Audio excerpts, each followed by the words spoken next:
அருணாச்சலேஸ்வரர் கோயில்ல அள்ள அள்ள குறையாத பணம், தங்கம், வெள்ளி.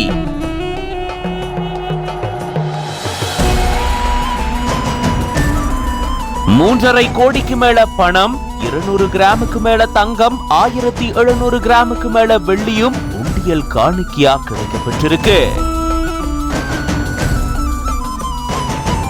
வெள்ளி கிரீடத்தையும் பக்தர் காணிக்கையா செலுத்தியிருக்காரு. ஒரே இரவில் நிகழ்ந்த இப்படி ஒரு அதிசயம்.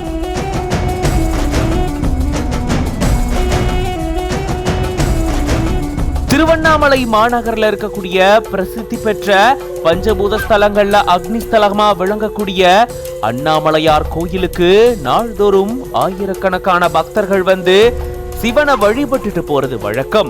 அதுலயும் விசேஷ நாட்கள்ல லட்சக்கணக்கான பக்தர்கள் வருவாங்க. அதே போல பௌர்ணமி தினத்தன்னைக்கு இங்க கிரிவலம் ஒவ்வொரு மாதமும் வரக்கூடிய பக்தர்கள் லட்சக்கணக்கில். இந்த சூழல்ல தான் தை பௌர்ணமி அன்னைக்கு சுமார் 15 லட்சத்துக்கும் மேற்பட்ட பக்தர்கள் கிரிவலம் வந்து சாமி தரிசனம் மேற்கொண்டதாக கூறப்படுது. 14 கிலோமீட்டர் தூரம் கொண்ட கிரிவல பாதையில வலம் வந்து அண்ணாமலையார தரிசனம் செஞ்சு உண்டியல் காணிக்கையும் செலுத்திட்டு போயிருக்காங்க. காணிக்கை எண்ணும் பணியானது கோயில் இணை ஆணையர் ஜோதி அவர்கள் முன்னிலையில 200 பேர் இந்த பணியில ஈடுபட்டிருக்காங்க. காணிக்கை எண்ணும் பணி முடிவுல மொத்தமா 3,53 லட்சம் ரூபாய் ரொக்க பணமும், 229 கிராம் தங்கமும், 1750 கிராம் வெள்ளியும் கிடைக்க பெற்றதாக கூறப்படுது.